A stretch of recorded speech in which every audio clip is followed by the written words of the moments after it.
Dan untuk membahasnya, kami sudah terhubung dengan Ekonom Universitas Indonesia, Nina Sapti Triaswati. Halo, selamat sore Bu Nina, apa kabar? Selamat sore, baik, Mas Putra. Baik Bu Nina. Nah, belakangan ini publik melihat pola komunikasi pemerintah yang sedikit blunder, lalu berujung pada klarifikasi di tengah volatilitas ekonomi global. Bagaimana akhirnya pola komunikasi ini dapat menggerus kredibilitas pemerintah di mata investor Bu Nina? Ya, kita tidak bisa mengukurnya langsung dari komunikasinya, tapi orang menilai dengan apa yang dibicarakan dan data yang tersedia. Jadi, saya pikir pemerintah sangat penting untuk menunjukkan transparansi data, begitu ya, bahwa sudah dicapai sekian persen kemajuannya atau sudah ada peningkatan apapun, gitu ya. Misalnya peningkatan pertumbuhan ekonomi kah, meningkatnya apa namanya bantuan sosial yang membuat rakyat tuh semakin apa namanya semakin baik gitu ya. Jadi ketika kita bicara suatu angka maka orang bisa menilai. Tapi kalau hanya memberikan kesan apa ya defensif tapi tidak menunjukkan angka yang menunjukkan prestasi maka orang menjadi ragu gitu ya. Nah, investor menilai seperti itu. Jadi ada angka makro seperti pertumbuhan ekonomi, kemudian nilai tukar, suku bunga, itu adalah angka makro yang menunjukkan indikasi sebuah negara sehat atau tidak, gitu ya, atau baik atau tidak untuk berinvestasi, ya. Dan juga ada indeks harga saham, ada kebijakan-kebijakan baru, begitu ya. Itu yang harus dikomunikasikan dengan baik untuk mengatakan tujuannya apa dan bagaimana investasi di Indonesia itu masih sangat menarik gitu ya. Tetapi tentu dengan menunjukkan ada perubahan-perubahan regulasi yang membuat investor menjadi lebih tertarik gitu ya dan juga membuat rakyat Indonesia mendukung ya kegiatan-kegiatan investasi atau kegiatan ekonomi tersebut. Ya, jadi memang tidak bisa hanya mendefense dengan kata-kata, tapi harus ada data-data, transparansi kebijakan, apa saja perubahannya, kenapa lebih baik melakukan kebijakan ini, itu yang harus dikomunikasikan dengan baik. Baik, lalu apakah artinya investor menilai komunikasi ini pemerintah sebagai bagian dari indikator risiko suatu negara Bu Nina? Betul sekali. Jadi ketika kebijakan tidak dijelaskan dengan baik, kemudian orang panik gitu ya. Panik itu dalam arti ya, ini ketidakpastian ya, berubah lagi nih aturannya begitu kan. Nah, yang perlu diberitahu kan ini ada perubahan aturan, apa saja yang berubah, kapan berubahnya gitu ya. Jadi jangan sampai diumumkan sebuah kebijakan tapi belum ada regulasinya atau belum jelas operasionalnya seperti apa gitu ya. Nah, ini yang membuat was-was ya ketika orang mengumumkan sebuah kebijakan tapi belum ada aturan-aturan yang jelas pendukungnya, regulasinya, maka orang nggak bisa mengukur karena yang diukur itu kan ucapan ya, bukan tertulis. Kalau aturan itu tertulis ya. Jadi ketika ada sebuah kebijakan yang ditunggu itu sebetulnya bagaimana aturannya, yang berubah apa gitu ya. Nah, ini hal-hal seperti ini yang harus dijaga karena saya pikir investasi itu selalu punya resiko ya. Resiko ketika regulasi berubah cepat bisa saja positif kepada investor tapi juga bisa negatif gitu ya. Dan yang risk averse ya investor yang takut kepada resiko yang sangat cepat berubahnya tentu akan mundur. Ya, karena investasi itu sendiri sudah sangat beresiko gitu ya. Jadi resiko itulah yang menjadi ukuran gampangnya investor masuk untuk sebuah kegiatan investasi. Ya, apakah dari dalam maupun luar negeri ya. Jadi yang kita perhatikan kalau bahasa makronya kita perhatikan aliran modalnya. Apakah dari luar negeri masuk ke Indonesia atau dari dalam negeri keluar dari Indonesia begitu ya. Sementara itu dari sisi domestik kita akan melihat berapa cepat investasi baru itu tumbuh gitu ya. Jadi perusahaan-perusahaan itu seperti apa alokasi investasinya. Itu yang sangat menarik ya untuk menunjukkan adanya perubahan ekonomi. Lalu seperti yang sudah Bu Nina sampaikan, banyak pelaku usaha yang mengeluhkan aturan yang berubah-ubah ini. Tumpang tindih antara pusat dan juga daerah, serta kepastian hukum yang belum kuat. Apakah kondisi ini lebih menakutkan bagi investor dibanding persoalan pajak atau biaya investasi, Bu Nina?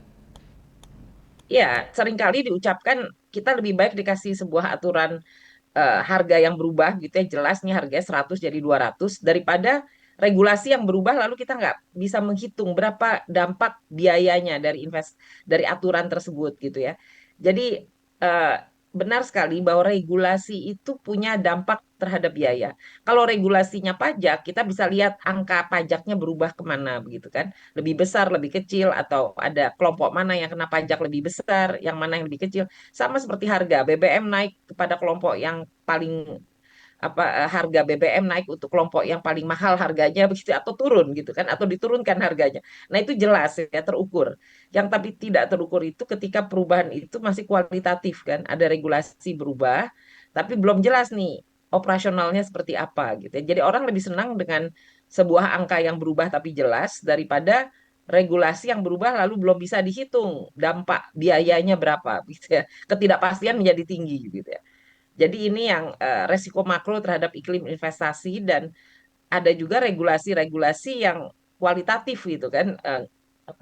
Karena tadi nggak jelas angkanya, maka kita cuma bisa memperkirakan nanti dampak perubahannya kemana. Pusat maupun daerah itu harusnya berkoordinasi di dalam aturan ya. Jadi seringkali pusat mengumumkan sesuatu, daerah tidak seperti itu gitu ya pelaksanaannya. Jadi konsistensi antara aturan pusat dan daerah juga sangat penting. Lalu dari lemahnya kepastian hukum dengan biaya investasi, apakah pada akhirnya biaya tersebut akhirnya lagi-lagi harus dibayar mahal oleh rakyat, Bu Nina? Ketika biaya itu naik karena tidak jelasnya, lalu orang kan ya udahlah daripada nggak jelas, mereka melakukan apa namanya eh, cari jalan yang mudah, dan itu seringkali digolongkan bribery suapan gitu ya. Udahlah daripada nggak jelas aturannya, saya bayar aja, tolong diloloskan ini barang saya supaya keluar dari pelabuhan misalnya begitu kan. Karena bingung nih biayanya berapa nih, kena kena denda berapa misalnya seperti itu kan. Ini yang biasanya bea cukai yang menjadi sorotan kan, ya orang bayar begitu karena ketidakjelasan dari sebuah regulasi. Nah, itu biaya itu menjadi harga jual nanti kepada masyarakat. Jadi ketika biaya suapnya tinggi, maka harga yang dibayar rakyat jadi mahal barangnya begitu kan.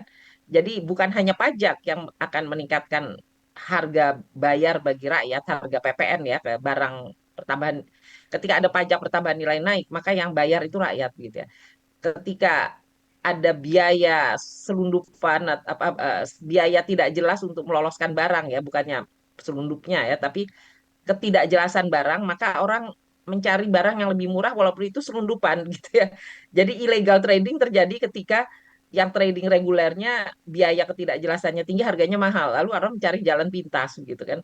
Nah, ini yang tidak elok gitu kan. Yang terjadi adalah barang-barang itu bercampur, barang yang bayar pajak sama yang bayar pajak resmi yang besar, harganya mahal, atau barang yang tidak bayar pajak, selundupan tapi murah begitu kan. Rakyat kan tidak tahu persis juga yang mana barang selundupan atau barang yang legal gitu ya. Jadi yang dibeli adalah yang murah gitu kan. Nah, ini faktor seperti ini yang harusnya kita lebih senang sebuah aturan itu tertulis jelas dan disosialisasikan jelas, dan tidak banyak melewati meja, jadi hanya satu meja aja, ketimbang banyak biaya di 10 meja gitu ya. Ini yang membuat regulasi lebih jelas dan lebih pendek aturannya. Jadi tahapannya tuh lebih pendek. Itu yang akan membuat biaya produksi jadi murah, sehingga harga kepada rakyat jadi murah gitu. Ini terjadi di semua sektor ya. Jadi kalau kita lihat pangan misalnya, Pak Menteri Pangan, Menteri Pertanian ya khususnya menjelaskan biaya apa saja yang dia coba potong begitu ya, sehingga katakanlah produksi bisa lebih baik gitu kan. Tapi kemudian orang juga akan melihat harga jualnya bagaimana begitu ya. Ini kan plus minus ya. Ada yang membuat kemudahan, tapi bisa juga kemudian harga berubah karena faktor eksternal misalnya ya, atau cuaca dan sebagainya. Jadi ini harus dilihat hati-hati biaya apa yang berubah. Yang kita inginkan dari pemerintah dengan komunikasi yang baik itu adalah regulasi yang murah gitu ya. Regulasi yang dikeluarkan dengan kejelasan sehingga orang bisa mendapatkan biaya proses produksi yang murah gitu kan. Hasilnya adalah harga barang menjadi murah, ya daya saing kita meningkat kalau harga barang kita murah dan bagus gitu ya. Kira-kira seperti itu singkatnya. Lalu, apakah jika pola komunikasi seperti ini terus berulang, apa resiko jangka panjang terhadap pertumbuhan ekonomi nasional? Apakah dampaknya bisa lebih besar daripada sekedar gejolak sentimen pasar, Bu Nina? Ya, kita bisa melihat dari angka investasi apakah naik atau turun. Kalau naik itu artinya minatnya masih naik gitu. Itu kalau ekonom melihatnya pakai angka. Tapi apakah benar-benar itu investasi baru atau investasi lama kan harus dicek ya. Ketika investasi lama turun, lalu investasi baru maju ya, naik gitu ya, itu baik-baik saja. Artinya pemerintah mengubah proses yang membedakan antara yang lama dengan yang baru. Yang jadi susah adalah ketika semua investasi ternyata ngerem gitu ya, nggak mau berinvestasi dulu perusahaan-perusahaannya atau turun ya jumlah investasinya. Itu yang mengkhawatirkan. Ya, jadi ekonomi biasanya mengukur dengan angka makro ya, angka investasi, angka suku bunga. Kalau suku bunganya turun, harapannya lebih murah biaya investasi begitu ya.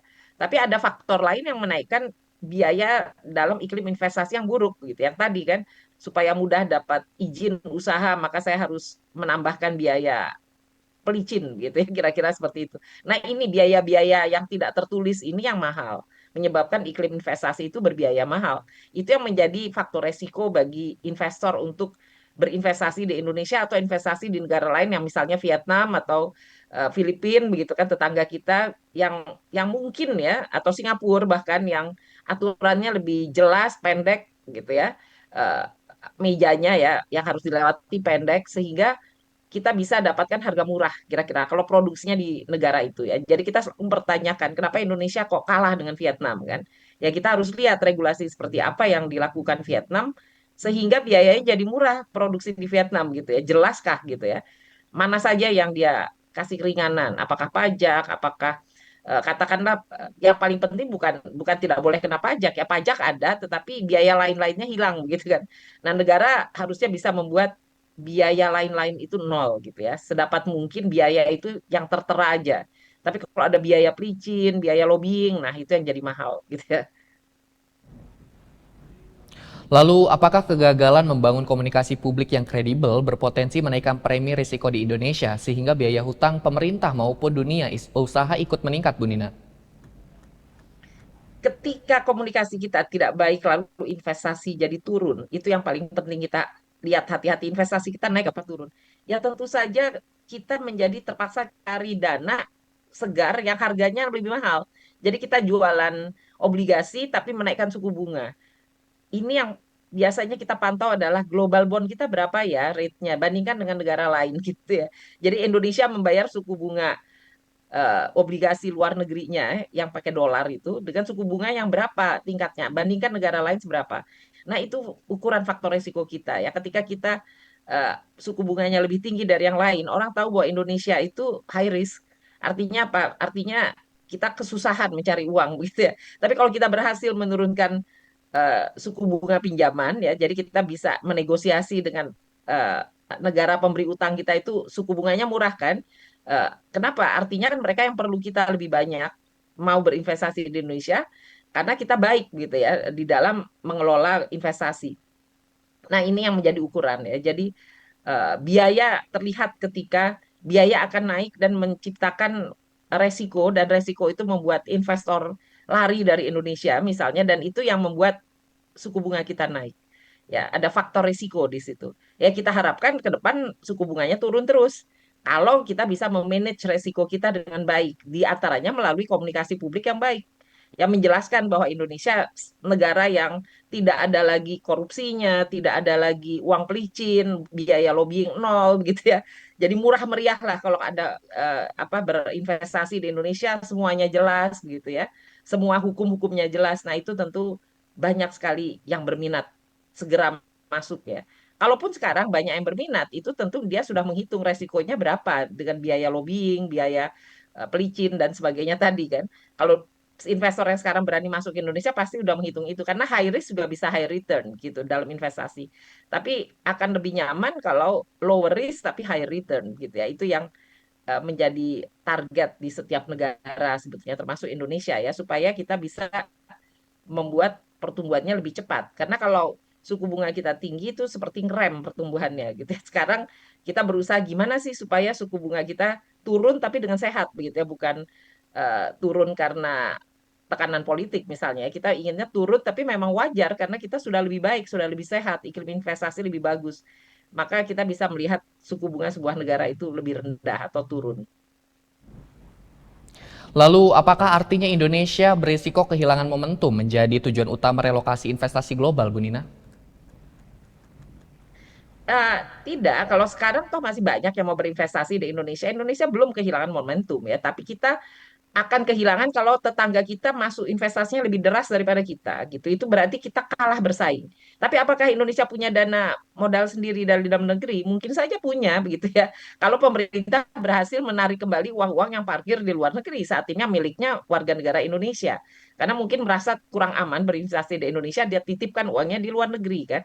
Nah, dana orang Indonesia saya yakin banyak, bisa di dalam negeri, bisa di luar negeri. Nah, usaha pemerintah juga udah ada untuk memanggil kembali dana-dana itu kan dengan berbagai regulasinya. Nah, itu yang kita harapkan kita tidak kehilangan momentum ya, karena sedang bersaing ini kita dengan Filipina, dengan Malaysia, dengan Vietnam terutama begitu ya.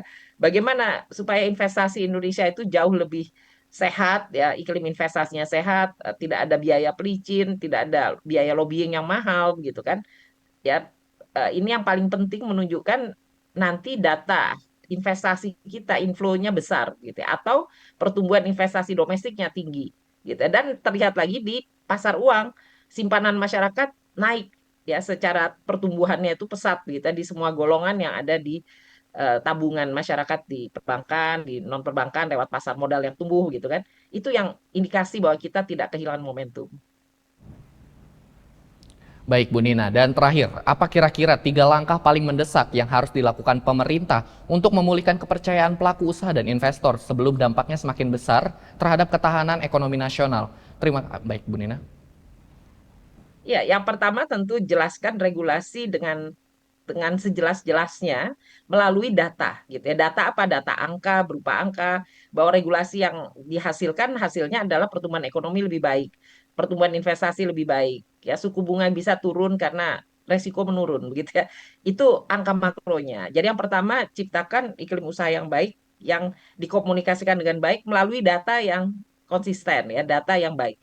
Yang kedua tentu berkomunikasi dengan bahasa apa namanya yang bisa diterima oleh sebagian besar masyarakat dalam negeri maupun luar negeri ya. Jadi komunikasi yang sopan, yang manis, yang bisa memberikan ketenangan kepada para investor tentu, dan investor tentu kita juga menjelaskan pada investor kita ingin yang bayar pajak dengan baik gitu ya. Jadi menjelaskannya baik-baik sehingga kenaikan pajak akan terjadi secara signifikan dan investasi juga masuk secara signifikan. Jadi bukan hanya materinya yang baik, tapi cara menyampaikannya juga harus baik. Dan yang ketiga tentu kita harus tunjukkan law enforcement ya.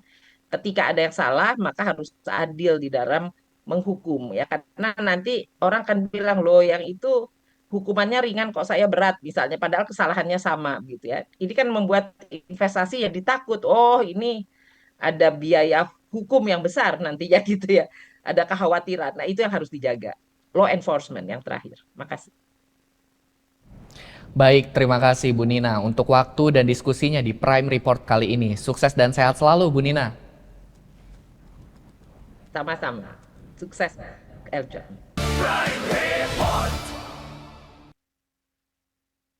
Yang didukung oleh